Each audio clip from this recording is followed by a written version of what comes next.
At the end of our last episode, I told you that during this episode, we were going to look at a pattern that was very different from organizational learned helplessness in one very important way. So with organizational learned helplessness, or OLH, we explored through Elena's story and through Shannon and Bryson's team story that followers lose hope. They stop trying because experience has taught them and repeatedly taught them that trying doesn't produce results, so their effort eventually dies. Today's pattern is more subtle and in some ways more insidious, because today we're going to talk about what happens when the hope doesn't die, it just gets redirected. When a capable, talented follower stops believing in their own ability to change their situation and starts waiting for someone else to do it for them. That is organizational Cinderella syndrome. And the story I want to tell you today is Marcus's story, because Marcus didn't give up. He just stopped believing in himself and stopped believing that he was the one who was supposed to try. I'm Dr. Ashley Newcomb, founder of Inspired Coaching and Leadership, and this is the Resilient Organization. And today I want to talk about the follower who is still in the building, still showing up, still capable, still hoping, but who has quietly, completely stopped acting on their own behalf. Let's stick a quick side note in here. So unfortunately, I've worked with a number of people that have experienced Cinderella syndrome, but for today's story, I selected one of my male coachees. And that was very intentional. You see, I want you to take away the concept of just because we're talking about Cinderella syndrome and this is a princess type name, I want to make sure that you understand that Cinderella syndrome can actually apply to both female and male followers. And that's why I selected Marcus. Marcus was an outstanding person. He was a great follower. He was capable of great and wonderful things. But even as a male, he experienced Cinderella syndrome on a phenomenal level. So let's get into the meat of things. Let me take you back to a story that you probably know better than you realize. Cinderella. Cinderella is extraordinarily capable. She works hard. She's resourceful. She's resilient. And she can get things done even without the little mice and the little pigeons and the little sparrows that come in to help her. None of that changes the fact that in a system that she's living inside of, her contributions go unrecognized and her potential goes unreleased. And her future is something that gets decided by other people. Her father, her stepmother, her stepsisters, even the prince that was supposed to be the one that came in and rescued her. Basically, by everybody that was not her, including her fairy godmother. But she doesn't fight the system. She endures it. She waits. She cleans out fireplaces. She sews buttons onto her stepsister's gowns. Whatever she's told to do, she does it. And somewhere underneath this waiting, belief has taken root without her even noticing. It's the belief that her situation will improve when someone else with more power decides that it should. And that belief, my friends, that belief that my success and my recognition will eventually come to me when someone else grants it to me, that's the core of organizational Cinderella syndrome. OCS is what happens when otherwise very capable followers are conditioned through repeated experience of having their autonomy overridden, their initiative preempted, or their contributions controlled, to stop trusting their own judgment and start depending on leadership to drive their outcomes. They don't give up, they defer. They don't disengage, they wait. And that waiting over time becomes a pattern that is extraordinarily difficult to break. Now, here's the critical distinction that I want you to hold on to, especially if you listened to our last episode. With OLH, the follower's effort dies. They stop trying because hope is gone. With OCS, the effort doesn't die, it gets redirected toward waiting rather than doing. The follower is still investing energy, but that energy is going into watching and waiting for the moment when leadership finally recognizes them, finally promotes them, finally gives them permission to step into the role they've been capable all along. Sometimes within that waiting, though, followers lose the ability to actually step into a leadership role. That old adage, if you don't use it, you lose it. Well, there's a lot of truth to that, especially in organizational behavior. And here's what makes OCS particularly damaging to organizational resilience. It creates dependency, not just in the follower, but in the organization's culture. When enough followers learn to wait rather than to act, the organization loses something essential: the distributed initiative and autonomous problem-solving skills that allows the organization as a whole to respond quickly when disruption hits. A resilient organization absolutely cannot be built on followers who are waiting to be told what to do next. This is not a performance problem. This is a system problem wearing a performance problem's clothes. So where does that system problem come from? Well, here's where I'm about to step on some toes, because almost always it comes from the leader. There are 3 types of leaders who consistently create OCS in the followers around them. And I want to walk you through all 3 because one of them is going to be obvious and the other 2 are much harder to see, especially if you're the one doing it. So let's meet Marcus. Marcus was a natural. He wasn't flashy. He was just consistently and quietly very just wholesome and an excellent performer. He was the person on his team that other people went to when they needed something done right. He had a good head on his shoulders. He had great instincts, strong judgment, and a track record that literally spoke for itself. And then he got a new director. So this new director, and I want you to pause for a second and really notice something about how I'm describing him as a person and as a leader. He was the kind of leader who believed in a way that went very, very deep that he was simply better than the people around him. Not in a performative way, not in a way that he would have or even could have admitted in a 360 review, but in the quiet daily texture of how he operated. It came through unmistakably.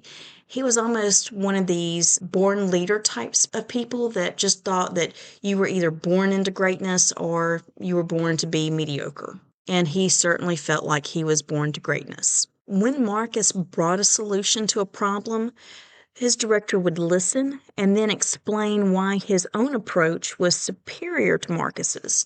Not occasionally, I'm talking consistently.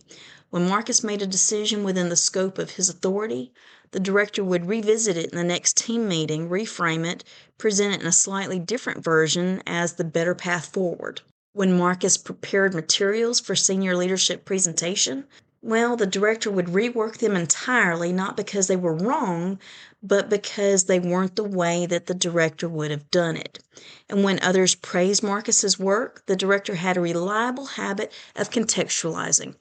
He would say things like, yes, Marcus did a good job with execution, but the strategic direction was really what made it work. And then he would somehow shift every single time the praise back onto himself.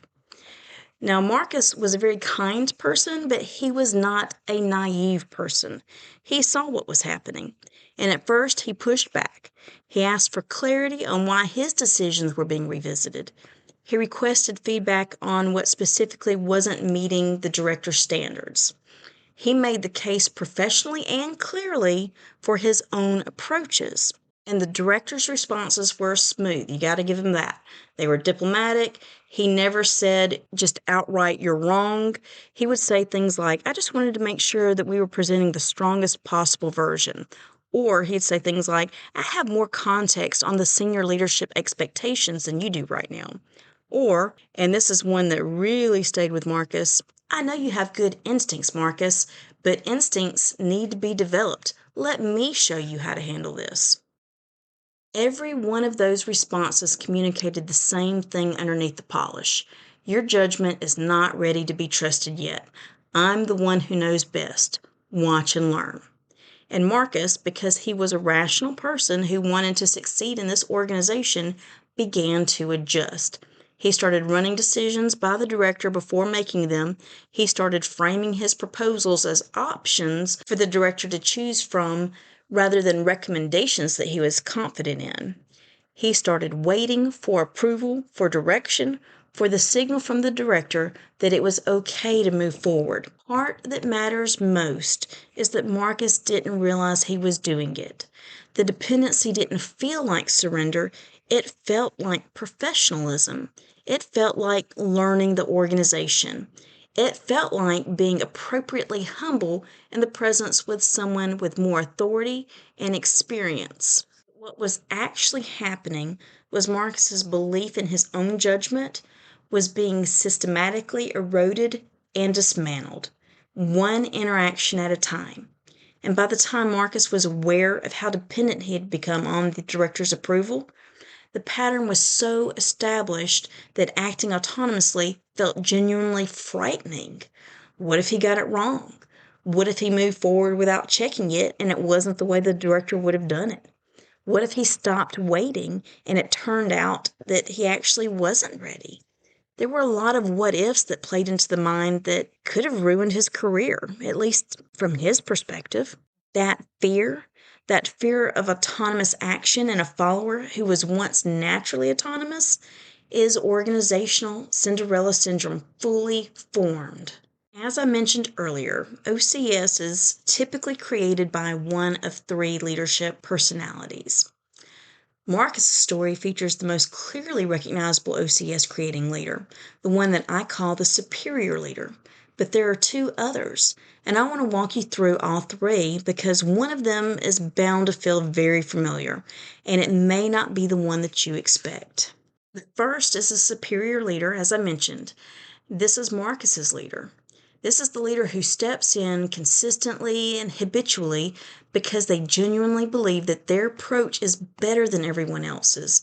Their involvement isn't primarily about protecting the outcome, it's about confirming in every interaction in front of everybody's eyes that their judgment is the highest standard available.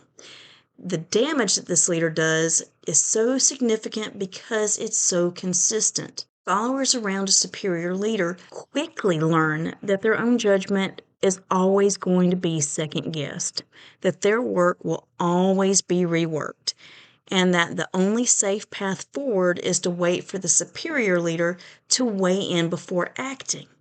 Dependency is not a side effect of this leadership style.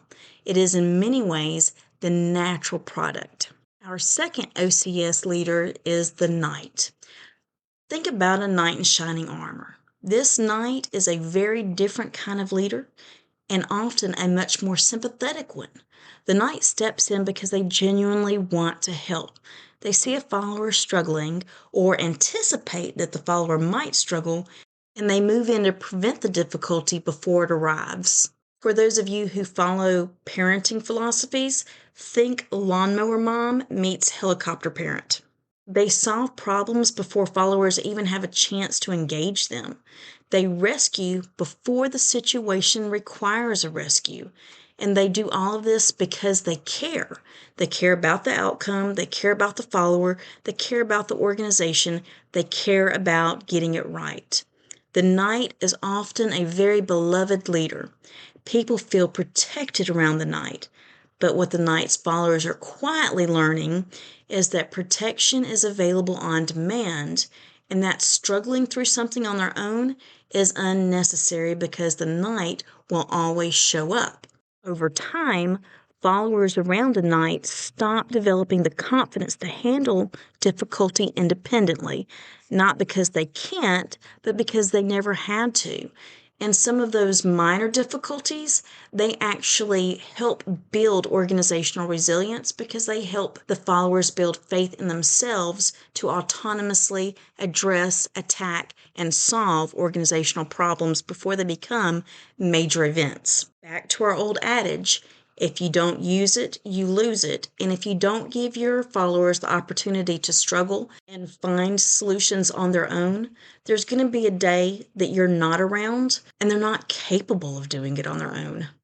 Our final OCS leader is the doubter. The doubter doesn't step in because they feel superior, and they don't step in because they want to help.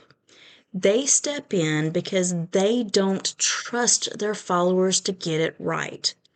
Our doubter, they micromanage out of their own anxiety. They need to be in the loop on everything because the alternative, trusting someone else's judgment, feels genuinely unsafe to them.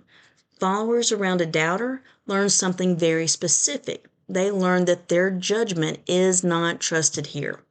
And when a follower's judgment is consistently not trusted, they stop using it. They escalate everything. They check in constantly. They wait for approval before acting. And they begin to wonder over time whether the doubter might be right, whether their judgment is actually unreliable, whether they actually do need this level of oversight to perform well. Always keep in mind that anxiety breeds anxiety.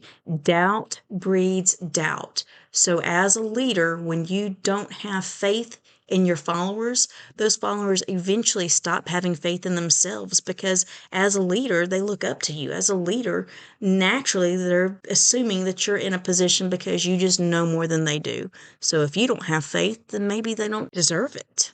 So as you can see, these were three very different types of leaders, three very different types of motivation, but there was one outcome that was the same.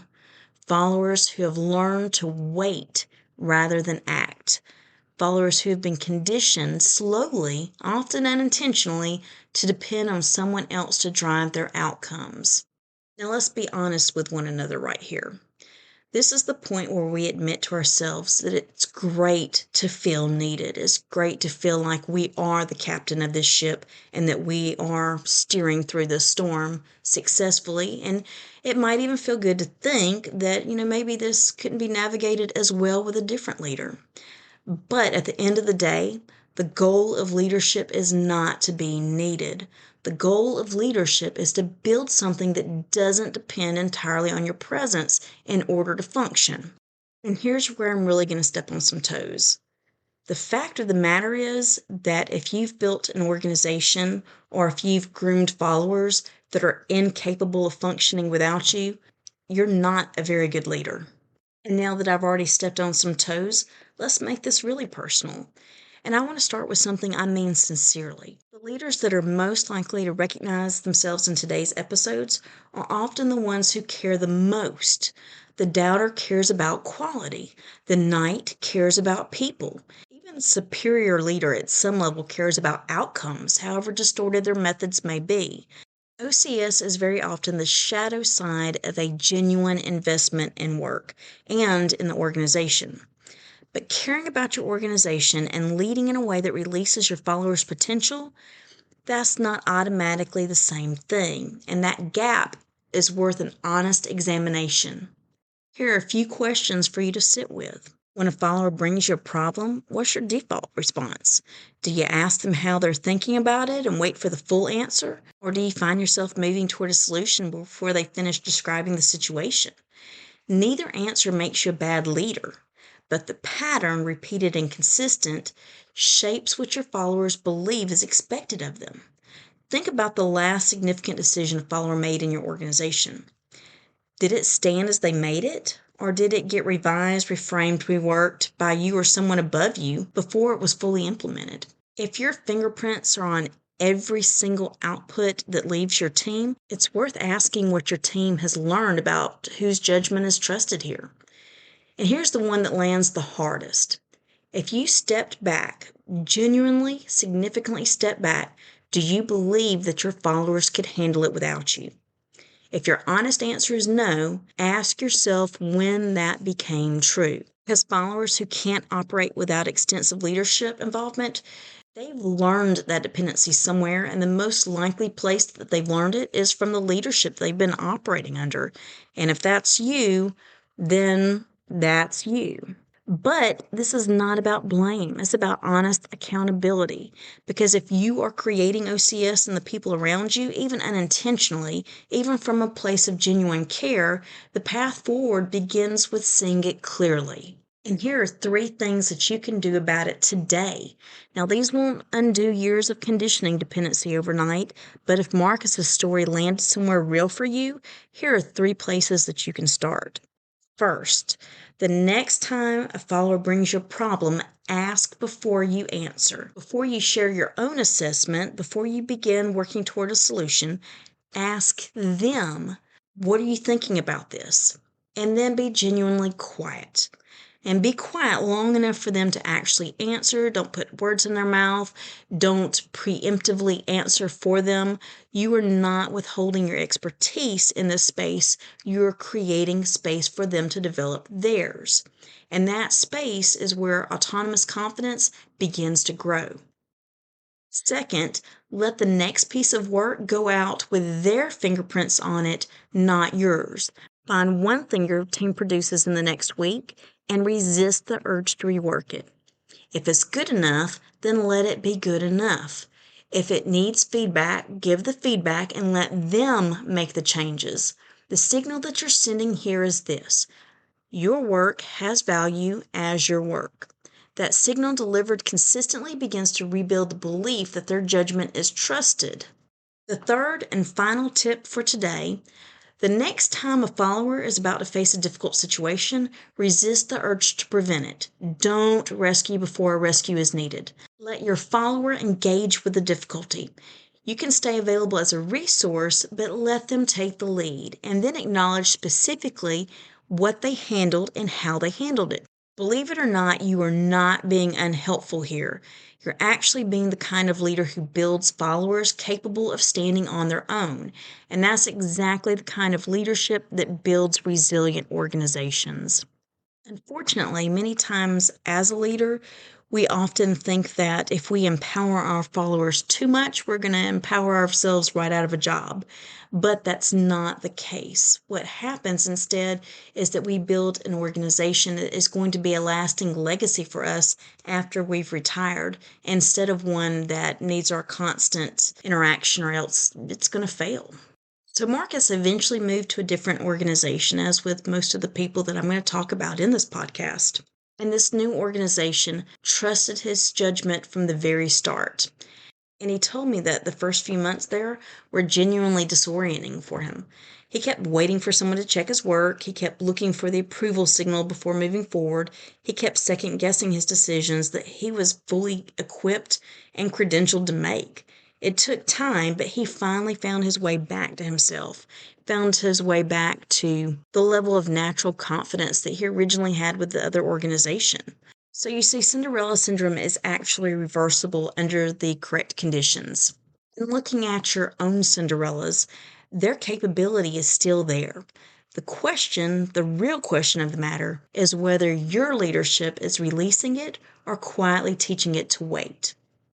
In our next episode, we're going to look at how over-functioning leadership creates both of these patterns and what it actually takes to lead in a way that builds rather than diminishes the people around you. That's where we're going next. Be sure to check out the training When Followers Go Quiet, Diagnosing Hidden Disengagement in Your Organization, and other free resources available at inspiredcoaching.net. This has been the Resilient Organization. Thank you for being here, and I'll see you next time.